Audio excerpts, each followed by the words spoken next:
3:15 in the morning. The Persian Gulf, 12 miles west of Abu Musa Island. Two MH-60 Sierra helicopters, stripped of all external markings and running without lights, skimmed just 15 feet above the black swells. The Marine raiders inside were not on a routine patrol. They were the lead edge of a strike intended to destroy the Iranian garrison in a single, violent hour.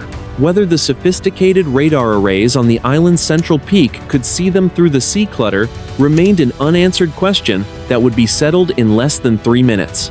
The Gulf air was heavy and stagnant, tasting of salt and the sharp bite of jet fuel. Below the airframes, the water was a flat expanse of obsidian, broken only by the white spray kicked up by the rotor wash. Inside the cabins, the only light came from the dim green glow of night vision goggles and the flickering status displays of the cockpit. 32 elite operators sat in 2 rows, their backs to the hull, weighed down by 60 pounds of combat gear, and the silent expectation of contact.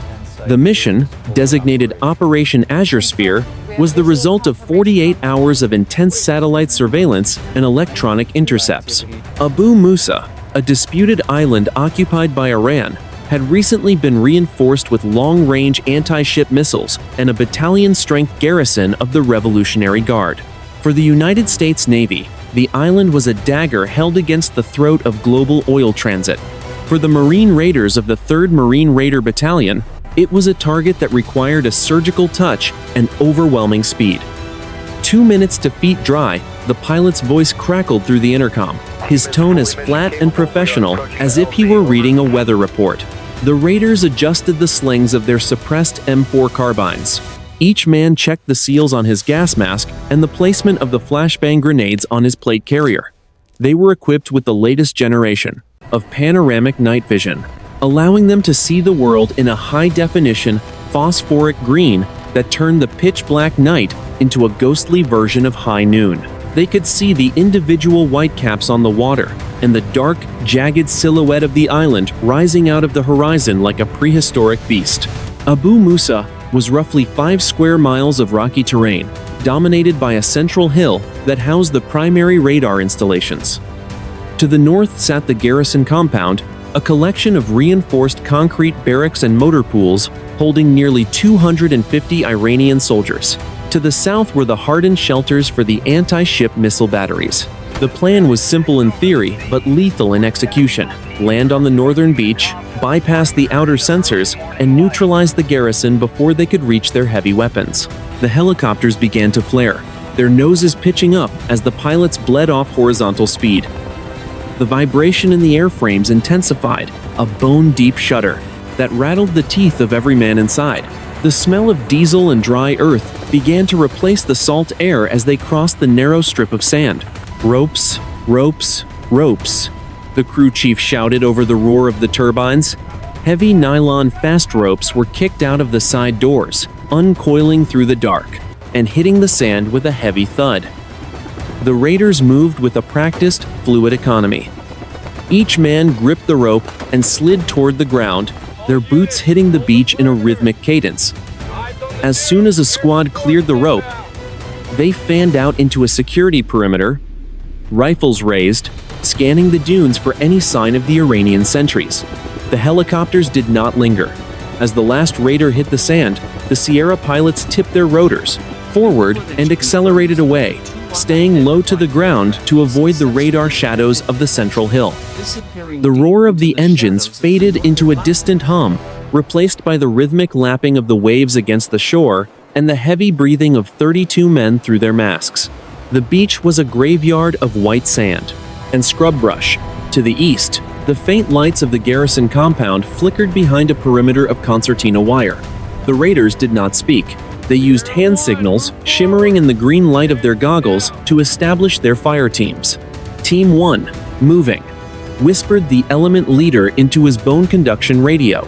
They began the trek across the open sand, moving in a low-profile stagger. Every footstep was a calculated risk. The intelligence reports indicated the presence of ground sensor arrays and thermal cameras along this approach. but the United States Cyber Command had assured them that the local network would be looped for the next 20 minutes. It was a window of opportunity measured in seconds. The raiders reached the first line of defense, a low berm topped with razor wire. One operator knelt, providing a stable platform for a bolt cutter specialist. The rhythmic snip of the wire was the only sound in the dead silence of the pre-dawn. They were inside the perimeter. The primary barracks were less than 300 meters away, and the Iranian soldiers inside were still asleep, unaware that the perimeter they trusted had already been breached by the most dangerous men in the United States military. 3:21 in the morning. The Intelligence Fusion Center at United States Central Command in Tampa, Florida, was operating at peak capacity. The massive digital displays on the forward wall showed a live feed from a KH-11 reconnaissance satellite, the thermal image of Abu Musa Island appearing as a jagged, glowing ember in the cool black of the Persian Gulf. This was not a standard observation mission. For the past 72 hours, the Iranian Revolutionary Guard had been observed offloading 36 canisters of C-82 anti-ship cruise missiles at the island's southern pier. The strategic math was simple and devastating. If those batteries became operational, any vessel entering or leaving the Persian Gulf would be within the engagement envelope of a lethal, shore-based missile system. The air in the fusion center was pressurized and chilled to 62 degrees to protect the server stacks, but the tension among the 30 analysts on duty was palpable. They watched as the red icons representing Iranian radar sites flickered to life across the display. The decision to launch Operation Azure Spear had not been made lightly, but the National Security Council had determined that the risk of a total blockade in the Strait of Hormuz was an unacceptable threat to global energy security. The primary concern for the United States Navy was the newly installed HQ-9 surface-to-air missile battery. This system, a long-range Chinese-designed interceptor, provided the Iranian garrison with a protective umbrella stretching 200 kilometers in every direction. It effectively pushed the carrier strike groups of the Fifth Fleet further out into the Arabian Sea, limiting their ability to respond to provocations. To restore freedom of navigation, the HQ-9 system had to be neutralized before its crews could achieve full operational readiness. The president has authorized the use of force, a senior colonel announced to the room, his voice amplified by the overhead speakers. The objective is the total destruction of the garrison's offensive capabilities. We are not seizing the island, we are removing the threat. Abu Musa Island sits less than 10 miles from the primary deep-water shipping lanes. Every day, more than 20 million barrels of oil pass within sight of its rocky shores.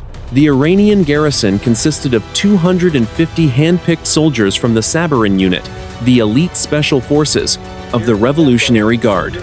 These men were well-trained, highly motivated, and equipped with modern night vision and anti-tank guided missiles. They were dug into reinforced concrete bunkers and natural limestone caves that had been expanded over decades.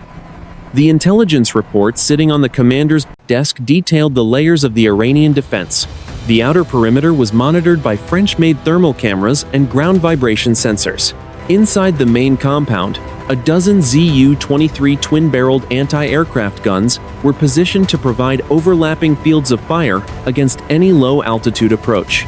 The garrison also possessed 60 T-72S tanks and BMP-2 infantry fighting vehicles, though their utility on the rugged, vertical terrain of the island's interior was limited.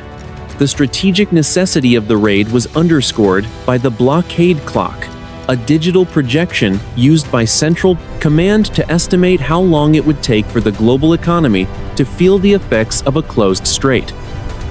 The projection was grim, a 40% spike in crude oil prices within 48 hours, followed by a systemic collapse of maritime insurance markets.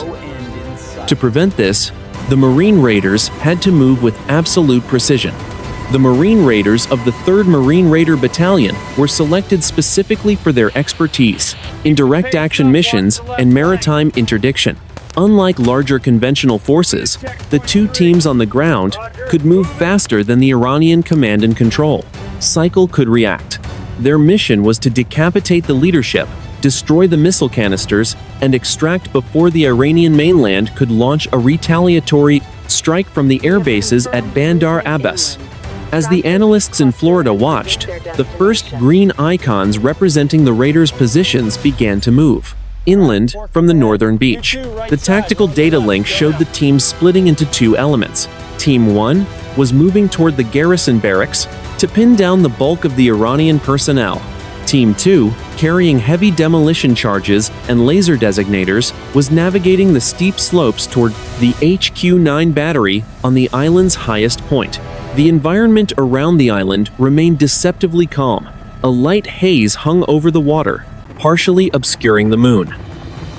The only indication of the impending violence was the silent movement of 32 shadows through the scrub brush and the jagged rocks. Back in Tampa, the commanding officer leaned forward, his eyes fixed on the mission clock. The raiders were now exactly 150 meters from the first Iranian sentry post. The time for planning had ended, and the time for execution had begun. 3:25 in the morning. The northern coastline of Abu Musa Island. The 32 operators of the 3rd Marine Raider Battalion moved with a synchronized, predatory grace across the jagged limestone shelf known as the Boneyard. The environment was a brutal mixture of razor-sharp rock and waist-high salt scrub, the air thick with 90% humidity that made the heavy plate carriers feel like lead weights against their chests. Every movement was calculated to minimize the sound of boots on stone, a task made more difficult by the 60 pounds of specialized gear carried by each man. At coordinates 25 degrees 52 minutes north, 55 degrees 2 minutes east, the raiders reached the first tactical phase line. The team leader, a master sergeant with 15 years of special operations experience, raised a gloved hand, and the column froze instantly. Through their panoramic night vision goggles, the world was a high-contrast landscape of glowing greens and deep blacks.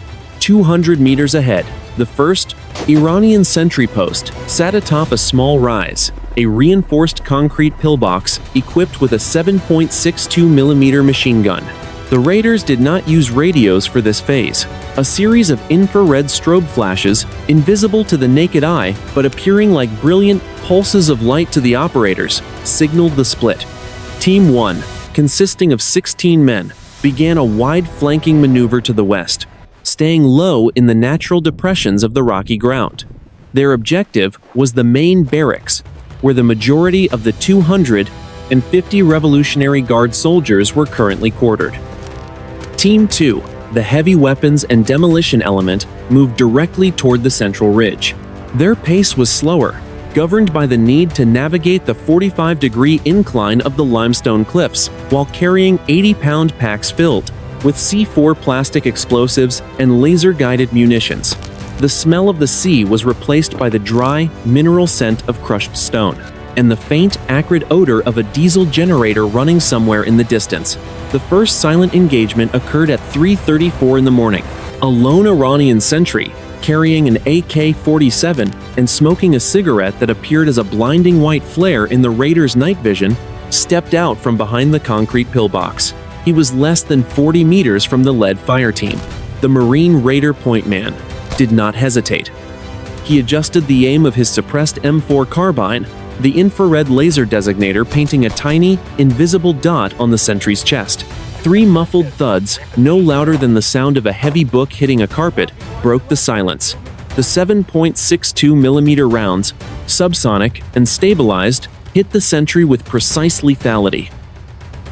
The man collapsed without a sound, his rifle caught by the Raider point man before it could clatter against the rocks. The body was moved into the shadows of the scrub brush, and the team continued its advance. The perimeter had been punctured without an alarm being raised. To the south, the island's central hill loomed like a black wall. The raiders could see the rotating arm of the Iranian search radar, a mechanical silhouette against the star-filled sky. Every 5 seconds, the radar beam swept over their positions, but the operators remained motionless during the sweep, blending their thermal signatures into the cooling rocks. This was the discipline of the 3rd Marine Raider Battalion, the ability to remain perfectly still while the heart rate climbed to 140 beats per minute. The tactical plan called for the simultaneous arrival of both teams at their respective breach points at exactly 3:45 in the morning. Team 1 reached the chain-link fence of the garrison compound, using specialized hydraulic cutters to create a silent opening in the steel mesh. They moved into the shadows of the motor pool, where 20 BMP, 2 infantry fighting vehicles, sat in neat rows, their engines cold, and their hatches locked. The raiders planted small, shaped charges on the drive sprockets of the first 4 vehicles, ensuring that the garrison's one-of-Bry's mechanized response would be crippled from the start. The smell of oil and old grease hung heavy in the motor pool. Above them, the first hints of gray were beginning to touch the eastern horizon, a reminder that their window of absolute darkness was closing. Team 2 was now 3/4 of the way up the central ridge, their boots digging into the loose shale. They were within sight of the H-Q, 9 missile canisters, the massive white tubes angled toward the shipping lanes like silent sentinels. The United States military report would later describe this moment as the pivot point of the entire operation. If the raiders were discovered now, the mission would transition from a silent infiltration to a high-intensity firelight in a matter of seconds. They took their final positions, rifles aimed, waiting for the synchronized signal to begin the destruction of the Iranian garrison, 3:38 in the morning. Over the Persian Gulf, 30 miles south of Abu Musa Island, 2 EA-18 Gulf Growler aircraft, assigned to Electronic Attack Squadron 135, banked into a wide orbit at 30,000 feet. These were the digital ghosts of the United States Navy, specialized platforms designed to dominate the electromagnetic spectrum.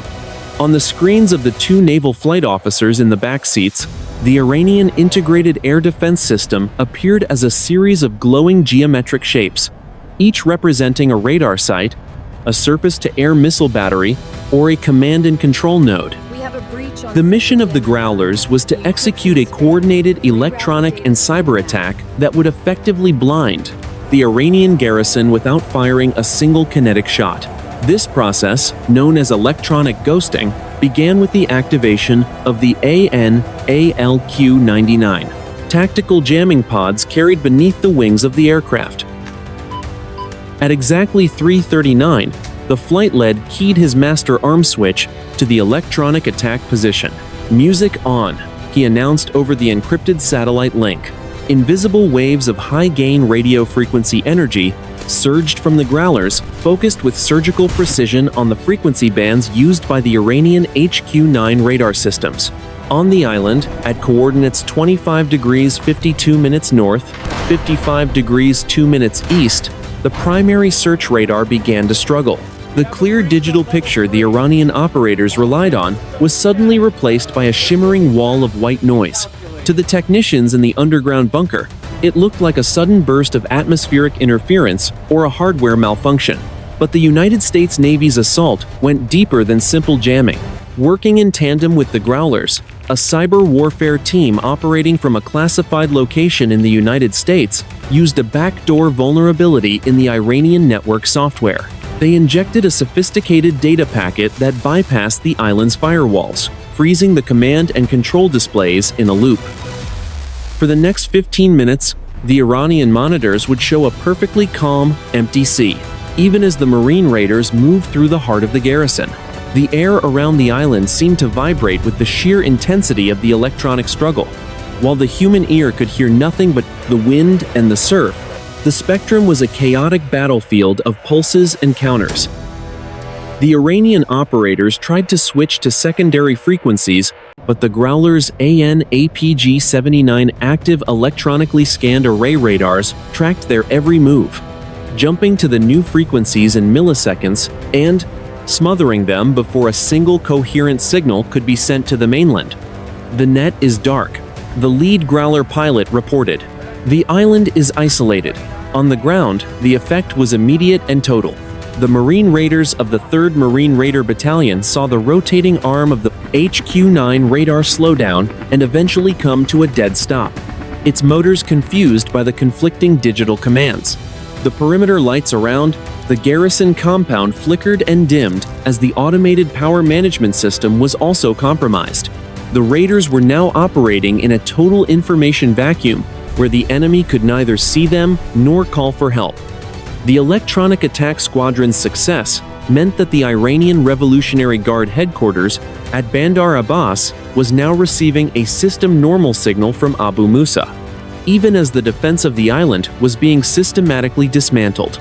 The United States military report would later highlight this phase as a masterpiece of non-kinetic warfare, proving that the most effective way to win a battle was to ensure the enemy never realized it had started. The Marine Raiders moved forward into the silenced garrison. Team 1 was now positioned at the doors of the main barracks, their suppressed rifles raised and their breaching charges prepped. To the south, Team 2 had reached the base of the HQ-9 launchers, the massive steel tubes towering over them in the dark. The smell of ozone and the invisible hum of the jamming hung in the damp air. The electronic ghosting had provided the window they needed. Now, the Marine Raiders were ready to step through it. 3:48 in the morning. The northern perimeter of the Revolutionary Guard garrison. The Marine Raiders of Team 1 crouched in the absolute darkness of the motor pool, their forms nearly invisible against the oily concrete floors and the hulking shadows of the BMP-2 infantry fighting vehicles. The air inside the motor pool was stagnant and heavy, smelling of cold diesel, aged rubber, and the metallic tang of unwashed machinery. Outside, the light sea breeze that had masked their approach had died down, leaving a dead silence that made every rustle of nylon gear sound like a thunderclap. The primary security checkpoint for the garrison compound was a reinforced concrete structure located exactly 32 meters from the raiders' current position. Through their panoramic night vision goggles, the two Iranian sentries inside the booth appeared as glowing green silhouettes, their postures relaxed as they leaned against the bulletproof glass. They were focused on a small television screen, unaware that the electronic ghosting had already cut their connection to the mainland, the island's central command. The team leader signaled for the breach. Two raiders, equipped with suppressed M4 carbines and 10-inch barrels, moved forward in a low-profile crouch. They transitioned from the shadows of the vehicles to the side of the checkpoint building, with a fluid, silent efficiency that had been honed through thousands of hours of training. At the corner of the structure, they paused, checking their corners before signaling that the breach point was clear. "Execute," the team leader whispered into his bone conduction radio. The transition from stealth to absolute violence was instantaneous. A raider placed a small, adhesive strip charge on the hinge of the checkpoint's steel door. The detonation was a sharp, localized crack that was muffled by the thick concrete walls. Before the dust could settle, the two-man stack swung into the room. 3 muffled shots from the suppressed carbines eliminated the sentries before they could reach for their AK-47 rifles, the spent casings hitting the floor with a rhythmic, metallic chime. With the checkpoint neutralized, Team 1 surged toward the main barracks and the garrison command center. The strategic objective was to decapitate the Iranian leadership before they could organize a coherent defense. As they reached the central courtyard, the raiders encountered a reinforced steel door leading to the underground command bunker, a structure designed to withstand heavy bombardment. The trigger was squeezed. A Marine raider positioned on the left flank fired an M72 LAW, light anti-tank weapon directly at the center of the reinforced command door.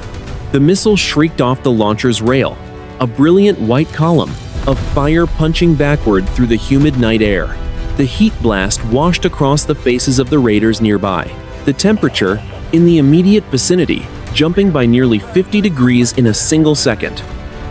The warhead punched straight through the 4-inch steel plate, detonating against the interior concrete secondary wall with a violent, earth-shaking roar. The steel door did not just open. It was physically shredded, the heavy metal sections sent flying into the interior hallway like jagged pieces of shrapnel. A fireball erupted from the breach, bleaching the night sky white for a fraction of a second and sending a shockwave that cracked the windows of the nearby barracks. Inside the command center, the reaction of the Iranian defenders was a mixture of shock and desperate panic. The blast wave threw 3 officers off their feet, the overpressure compressing their chests and rupturing eardrums instantly. 2 guards at the far end of the corridor, blinded by the flash, began firing their weapons wildly into the smoke, the tracers bouncing off the concrete walls in a chaotic display of red light. They were not aiming. They were reacting to the sudden, brutal intrusion of a professional enemy into their inner sanctum. Thick, black smoke began to boil out of the shattered entrance, smelling of burnt explosive filler and pulverized concrete. The sound of the initial blast was replaced by the high-pitched ringing of damaged ears and the frantic shouts of the surviving garrison members. The raiders did not hesitate, throwing 2 flashbang grenades into the smoke-filled corridor. The dual detonations provided a final moment of disorientation for the defenders, allowing the first fire team to breach the threshold and begin the systematic clearing of the bunker. 3:55 in the morning. The central ridge of Abu Musa Island, at coordinates 25 degrees 52 minutes north, 55 degrees 2 minutes east. Team 2 of the 3rd Marine Raider Battalion had reached the crest of the limestone heights, overlooking the primary HQ-9 surface-to-air missile battery. The environment was a jagged graveyard of gray rock and scorched earth, the air heavy with the smell of sun-baked stone, and the faint, ozone-charged hum of the high-power tracking radar.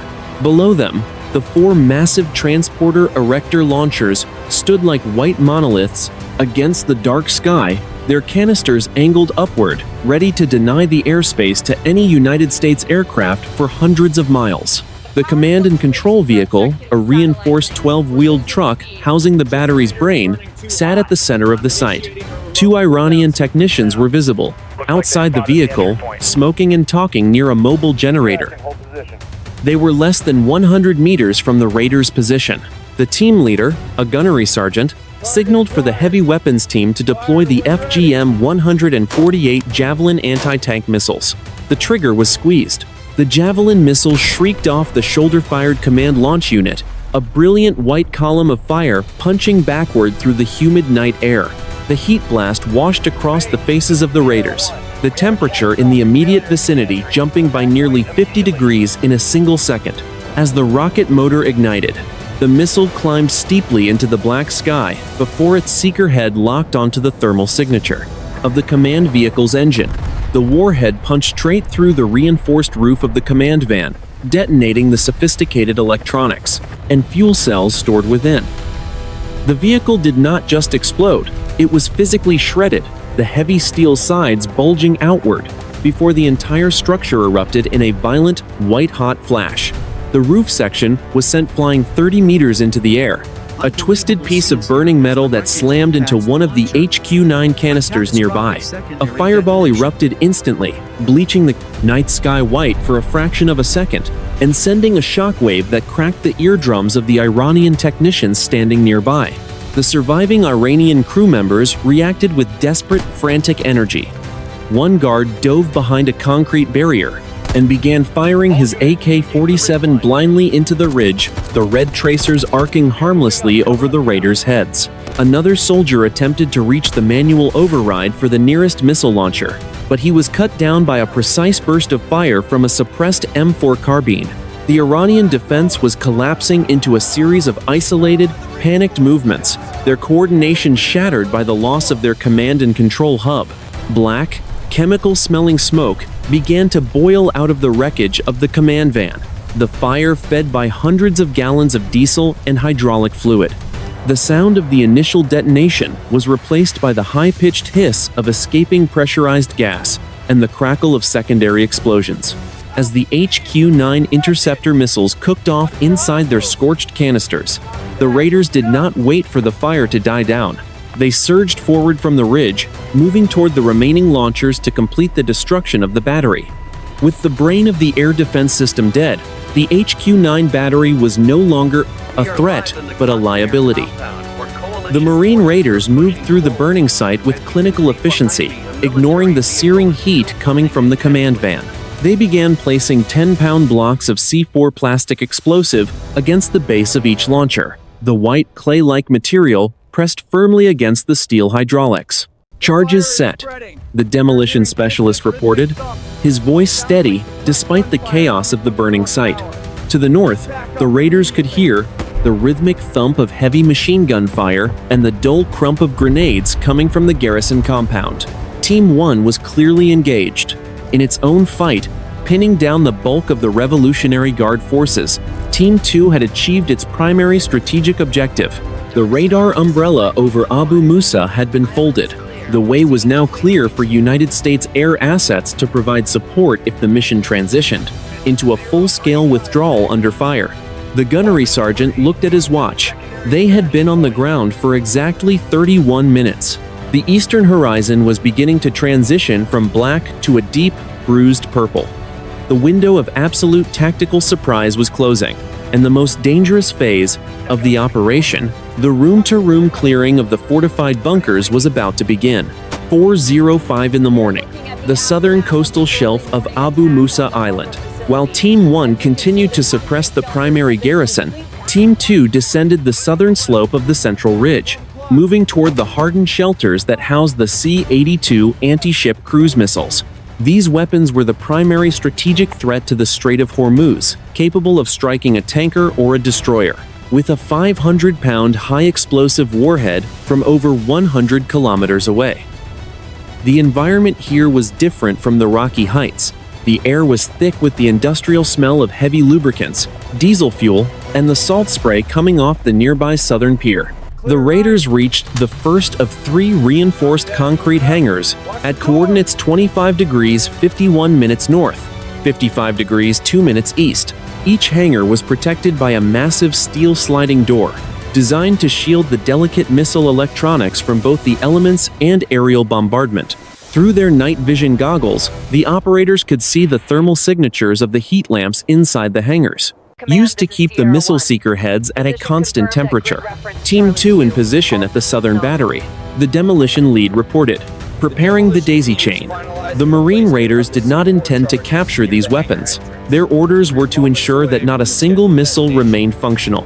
A 4-man demolition element moved to the first hangar, carrying satchels filled with C4 plastic explosive and Mark 14 demolition initiators. They moved with a systematic, mechanical precision, ignoring the distant rattle of machine gun fire from the north. One raider used a portable thermal lance to cut through the locking mechanism of the primary steel door. The smell of molten metal and ozone filled the narrow space between the rocks and the hangar. As the door groaned open 6 inches, the team slid inside.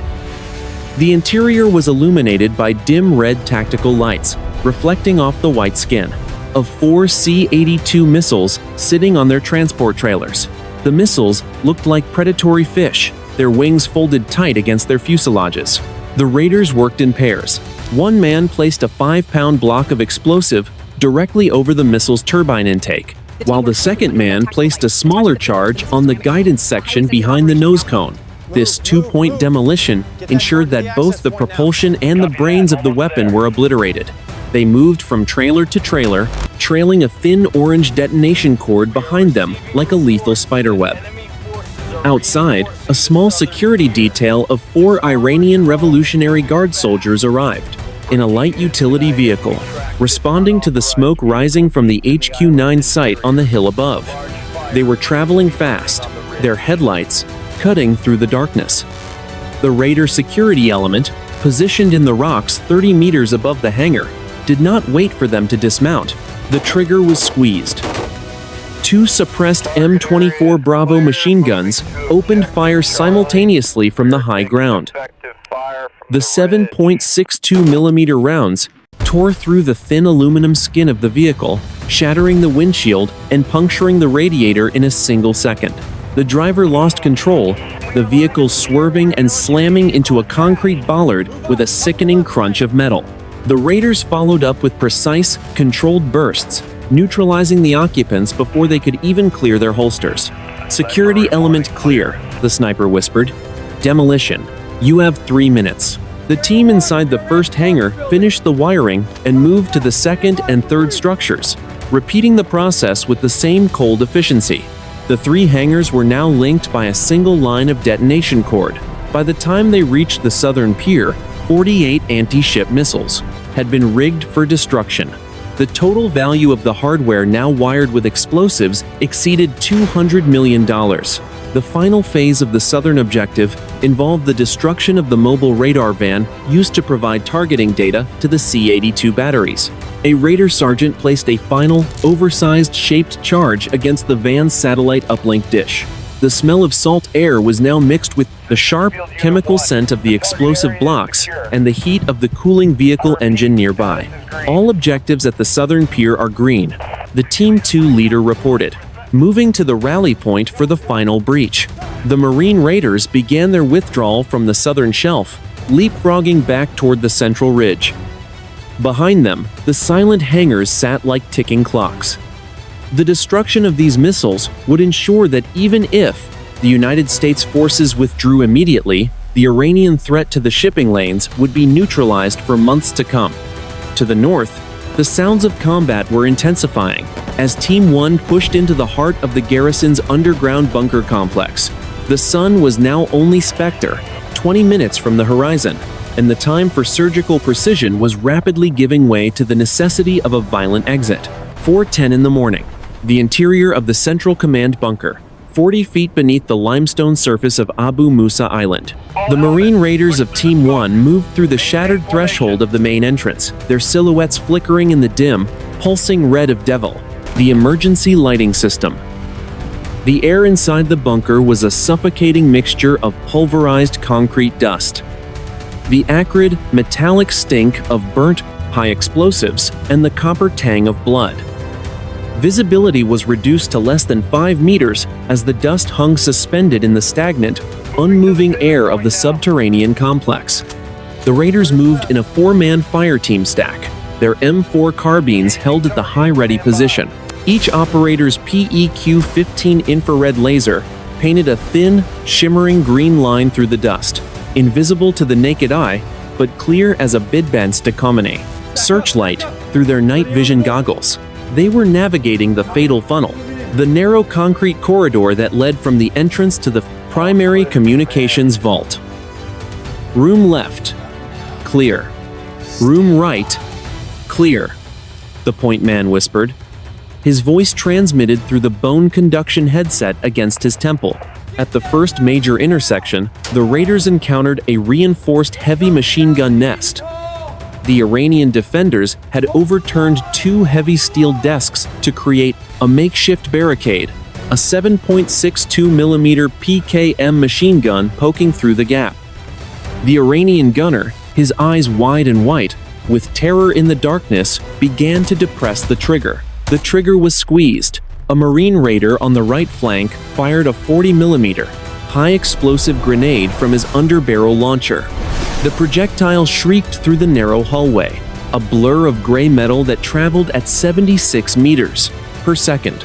The physical shock of the launch kicked the operator's shoulder back, the sound muffled by the enclosed space, but the pressure wave hitting every man in the stack.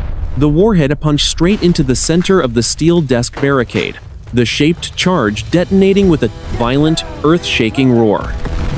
The desks did not just move, they were physically shredded.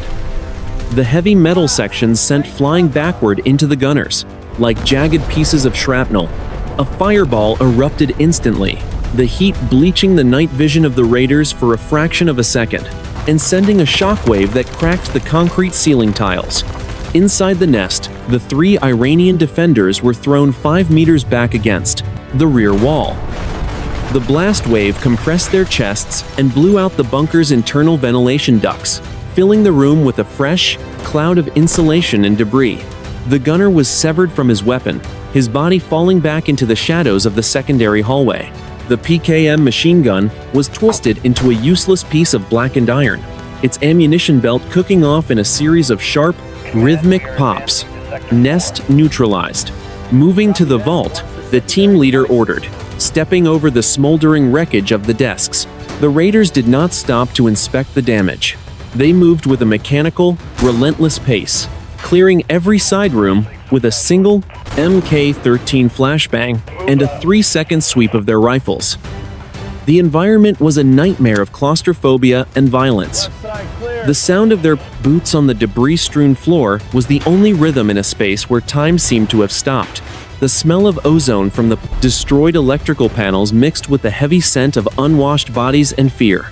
They reached the heavy vault door of the communications center at 4:18 in the morning. This was the nerve center where the island's fiber optic cables connected to the Iranian mainland. 2 raiders placed a linear cutting charge around the door's locking pins, the white explosive material looking like a harmless strip of tape, against the gray steel. Breach in 3, 2, 1. The detonation was a sharp, focused slap of pressure. The vault door groaned as the pins were sheared off, the heavy steel slab falling forward into the room with a sound like a falling mountain. The raiders surged inside, their lasers darting over the racks of servers and the frantic technicians who were desperately trying to shred paper documents in less than 90% seconds. The room was secured. The Iranian personnel were zip-tied and moved to the corner, their faces pale under the green glow of the raiders' lights. The communications vault, the final piece of the Iranian garrison's control, was now under the firm grip of the United States Marine Corps. The raiders began the process of installing digital sniffers into the servers, intended to harvest every byte of data before the complex was rigged for final demolition. The temperature inside the vault began to rise as the server cooling systems failed. The air smelled of hot, plastic, and scorched silicon. To the north and south, the island was now silent. The only sound, the distant, rhythmic thumping of the outgoing extraction helicopters returning for the pickup. The 3rd Marine Raider Battalion had broken the spine of the garrison, and now they had less than 12 minutes to strip the intelligence and vanish back into the black waters of the Gulf. 4:25 in the morning, the northern beachhead of Abu Musa Island. The first MH-60 Sierra helicopter was already moving toward the primary extraction point, its nose dipped low to maintain airspeed as it crossed the surf line. The Marine Raiders of the 3rd Marine Raider Battalion were not yet off the island, and the window for a clean extraction was narrowing as the first pale light of dawn began to bleed into the eastern sky. Whether the Iranian mainland would launch a counterattack before the final man cleared the sand remained the critical variable in the tactical equation. The environment at the casualty collection point was a mixture of controlled chaos and professional discipline. The air was thick with the smell of salt spray, burnt cordite, and the heavy, sweet scent of medical-grade antiseptic. The raiders had established a temporary perimeter in the lee of a rocky outcropping, their rifles pointed outward toward the smoldering garrison compound. 2 corpsmen were kneeling in the sand, their headlamps switched to a low-intensity red light to avoid detection. The logistics of a high-intensity raid required a constant redistribution of resources. As the squads converged on the beach, the team leaders began a rapid ammunition count. Each operator had started the mission with 7 magazines for their M4 carbines, a total of 210 rounds. 45 minutes of room-to-room clearing in the bunker complex had reduced that average to less than 60 rounds per man. Redistribute by fire team, the sergeant major ordered, his voice low and steady. Empty magazines were stripped from plate carriers and replaced with full ones handed over by the support elements who had seen less combat. The sound of high-velocity rounds being clicked into metal magazines was a rhythmic, metallic counterpoint to the distant crackle of the fires, still burning on the central hill. Water bladders were nearly empty, the operators having consumed liters of fluids to combat the 90% humidity and the physical exertion of the climb. In the center of the perimeter, the primary focus was on Raider 6-4, a 26-year-old sergeant who had taken a fragment of a 7.62mm round to his upper thigh during the breach of the communications vault. The wound was deep, but had missed the femoral artery. The corpsman had already applied a combat application tourniquet, twisting the windlass, until the arterial bleeding stopped. He was now wrapping the limb in a pressure bandage impregnated with hemostatic gauze. Vitals are stable. Blood pressure is 100/60. the corpsman reported, checking the digital readout on a handheld monitor. He is ready for transport. The logistics of the mission also included the recovery of sensitive intelligence. The snatch and grab teams from the bunker arrived at the beach carrying 2 ruggedized Faraday bags, each containing encrypted hard drives and server blades pulled from the Iranian command network. These items were the primary strategic prize of Operation Azure Spear, containing potentially years of Iranian naval planning and codes for the C-82 missile systems. The bags were double-checked and tethered to the lead operator's harness to ensure they could not be lost. During the fast rope extraction, the MH-60 Sierra helicopter flared over the sand, its rotor wash kicking up a blinding cloud of white dust and salt. The noise was deafening, a physical weight that pressed down on the men. The crew chief leaned out of the side door, signaling with a green chemical light. "Load the casualty first," the team leader shouted over the roar. 4 raiders lifted the litter, moving with synchronized steps across the soft sand. They slid the wounded sergeant into the cabin of the helicopter, where a flight medic immediately took over the monitoring of his vitals. The team followed, moving in a practiced sequence that ensured the perimeter was never fully undefended. They were leaving nothing behind: no brass, no discarded equipment, and no personnel. The weight of the mission was reflected in the physical state of the men. Their camouflage uniforms were torn and soaked with sweat, their faces blackened by soot and grease paint. The deck of the helicopter was soon covered in a layer of island sand and empty water bottles. As the turbine engines hummed at maximum power, the first group of raiders felt the familiar pull of gravity as the aircraft lifted off, banking hard to stay below the horizon. On the ground, 16 raiders remained, including the demolition team that held the master remote for the explosives, rigged across the island. They watched the first helicopter vanish into the gray mist over the Gulf. The logistics of the final withdrawal were the most dangerous. They were now at half strength, defending a shrinking perimeter against a garrison that was beginning to regain its footing. In the ruins of the compound, the smell of diesel from the extraction craft lingered in the air, a reminder that their time on Abu Musa was measured in minutes. 4:35 in the morning. The northern waters of the Persian Gulf, 12 miles from the Iranian coastline. 6 Iranian Boghammer fastboats running at a high-speed intercept course of 45 knots were closing fast on the northern extraction zone of Abu Musa Island. These vessels were not on a routine patrol. They had launched from the naval base at Bandar Abbas the moment the island's primary radar went dark, acting as a desperate, rapid response force to cut off the marine raiders. Whether the light fiberglass hulls of the fastboats could survive an encounter with United States Navy air power was a question that would be answered in the next 90 seconds. The environment over the water was transitioning into a pre-dawn haze, the air tasting of salt and the heavy, humid scent of the open sea. Visibility was less than 3 miles at surface level, but for the sensors of the carrier strike group, the Iranian flotilla stood out like glowing embers against a cold floor. At coordinates 26 degrees 5 minutes north, 54 degrees 58 minutes east, the tactical situation was being monitored in real time by the Combat Information Center of the USS Gerald R. Ford.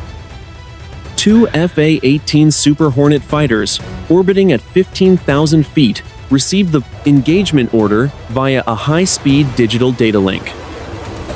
The pilots, flying in a stacked formation, pushed their throttles forward into afterburner, roaring as they accelerated toward the intercept point. They were equipped with a lethal mix of laser-guided missiles and 20mm internal cannons, specifically designed for neutralizing small, agile surface threats. The trigger was squeezed.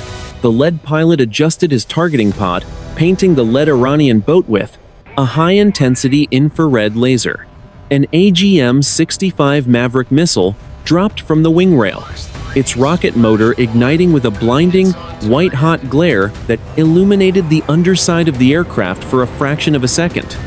The missile shrieked toward the water, leaving a thin trail of gray smoke that hung in the humid air like a physical scar. The warhead punched straight through the fiberglass hull of the lead Boghammer, detonating the stored fuel, and the 10-barrel rocket launcher mounted on the stern.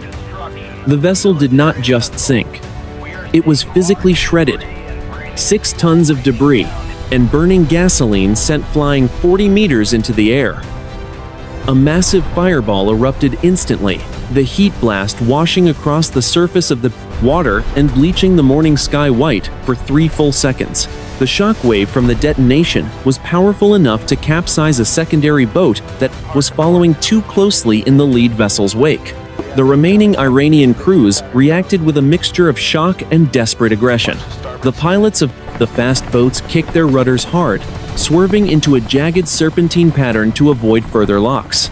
They began firing their 12.7mm heavy machine guns blindly into the gray sky, the red tracers arcing upward in a chaotic, uncoordinated display of defiance. One boat attempted to launch a shoulder-fired surface-to-air missile, but the seeker could not find a lock against the high-speed, maneuvering fighters. Thick, black smoke rose from the burning wreckage of the lead boats, the oil slick spreading rapidly across the choppy morning swells. The sound of the initial explosion was replaced by the high-pitched scream of the Super Hornets as they descended for a strafing run. The Iranian counterattack was no longer a coherent naval maneuver. It had become a frantic struggle for survival in a graveyard of burning fiberglass and salt spray. Lead element neutralized. The flight lead reported to the carrier. Secondary targets are breaking formation and retreating toward the mainland.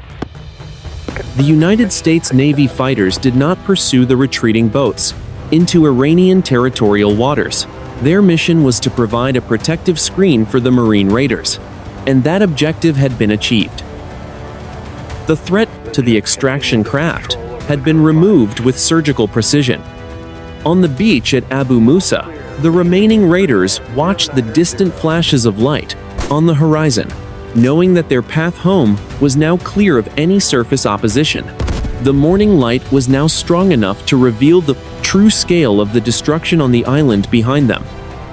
Black columns of smoke from the garrison, the HQ-9 battery, and the southern missile hangars rose straight into the still air, merging into a single, dark canopy. The Iranian fast boat attack had been the final, failed gasp of the garrison's defense. The Marine raiders moved toward the final extraction helicopter, their boots crunching on the wet sand of the shoreline as the last of the Iranian vessels vanished back into the haze of the mainland. 4:45 in the morning, the northern beach of Abu Musa Island. The final 16 Marine raiders of the 3rd Marine Raider Battalion were backing toward the surf, their suppressed rifles locked on the smoking ruins of the garrison. They were not waiting for a signal. They were waiting for the last MH-60 Sierra helicopter to clear the horizon and pull them off a rock that was about to become a volcanic crater. Whether the remaining Iranian soldiers in the bunkers would attempt a final, suicidal rush was the only unanswered question left on the island. The environment was a stark contrast of natural beauty and man-made devastation. The sky to the east was a deep, bruised purple, the first light of dawn reflecting off the oily black swells of the Persian Gulf.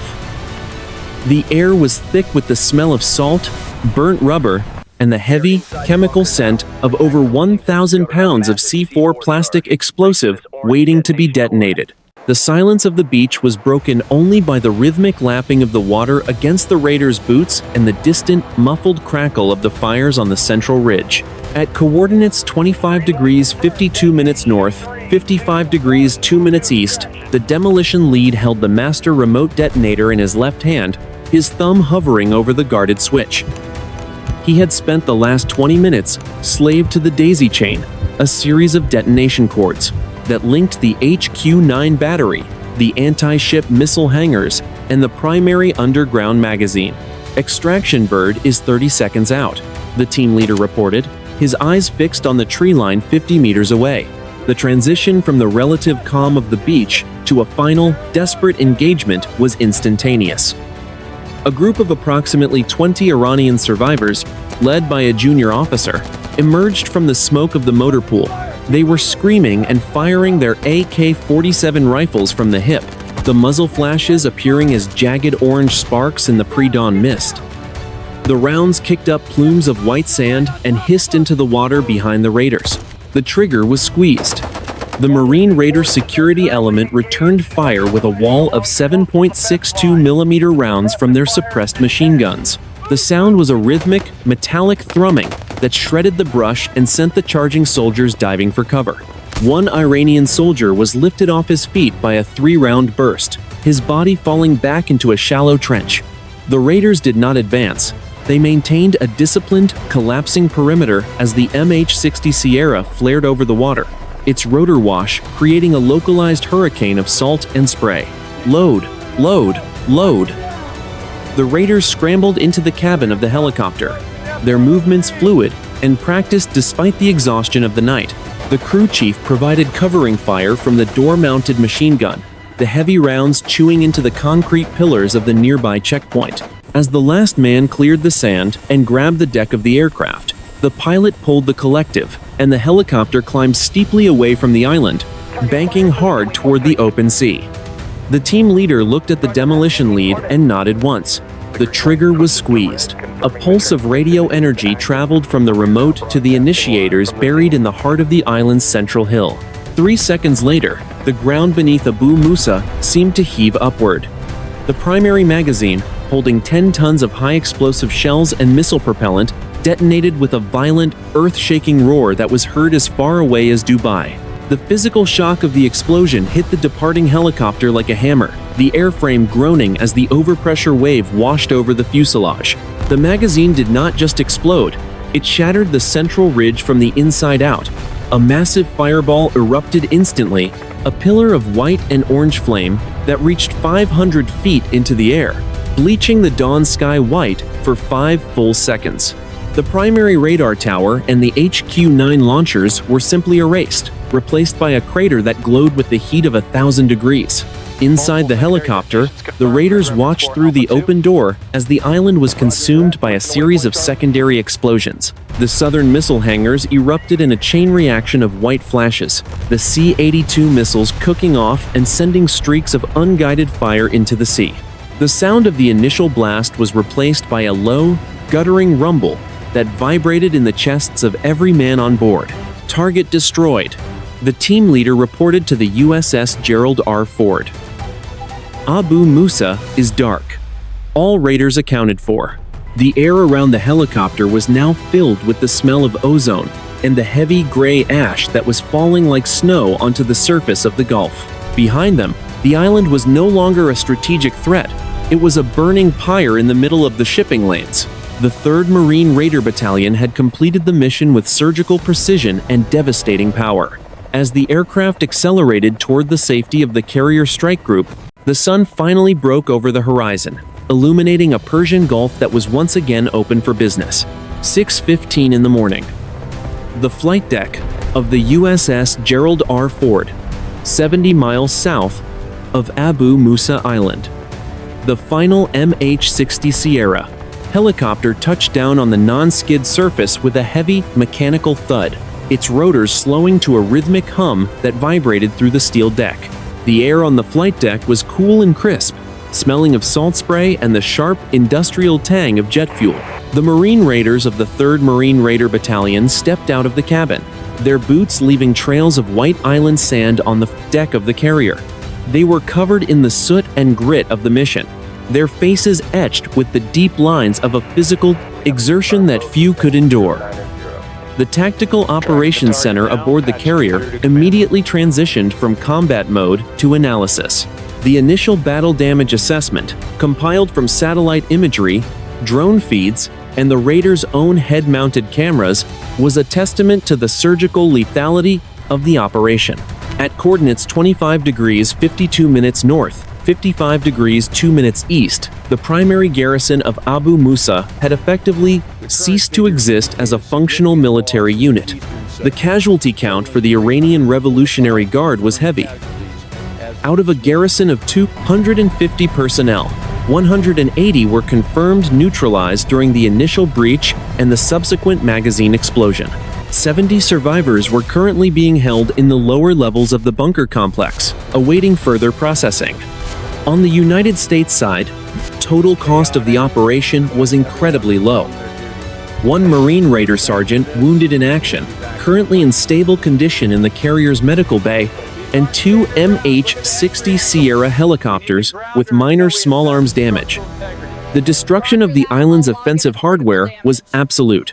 The list of neutralized assets included 1 complete HQ-9 surface-to-air missile battery, including the tracking radar and command and control vehicle, 36 C-82 anti-ship cruise missiles, along with their mobile launch trailers and hardened storage hangars, 12 ZU-23 twin-barreled anti-aircraft guns, the primary underground communications vault and its fiber optic link to the Iranian mainland, 20 BMP, 2 infantry fighting vehicles, and various light utility transports. The strategic impact of Operation Azure Spear was felt immediately across the global energy markets. As the first reports of the successful raid reached the news cycles in New York and London, the blockade clock at Central Command was reset to 0. The threat of a closed Strait of Hormuz had been removed in a single 60-minute engagement. Freedom of navigation was restored, and the first convoy of 10 ultra-large crude carriers began their transit through the deep water lanes under the watchful eyes of Carrier Strike Group 12. Eyes of Carrier Strike Group 12. Back on the USS Gerald R. Ford, the raiders were already debriefing in a secure room deep within the 12 ship. They sat in rows, drinking water and eating field rations, their eyes fixed on the footage of the magazine explosion. There was no cheering or triumphalism. There was only the professional satisfaction of a job executed according to the plan. The intelligence gathered from the server blades taken from the bunker was already being encrypted and sent to the National Security Agency for deep packet analysis. The morning sun was now high over the Persian Gulf. The water a brilliant, shimmering blue that gave no hint of the violence that had occurred 3 hours earlier. To the north, a thin, black smudge on the horizon marked the location of Abu Musa Island, where the fires were finally beginning to burn themselves out. The Iranian government's response was limited to diplomatic protests and a series of vague threats, their regional leverage having been shattered along with the limestone ridges of the island. The commanding officer of the 3rd Marine Raider Battalion stood on the bridge of the carrier, looking out over the flight deck. He watched as his men were cleared to return to their quarters for much-needed rest. Operation Azure Spear had proven that the United States military could project power into the most contested environments with absolute precision and devastating effect. The dagger held against the throat of the world's energy supply had been broken, and the 3rd Marine Raider Battalion had been the hammer that struck the blow.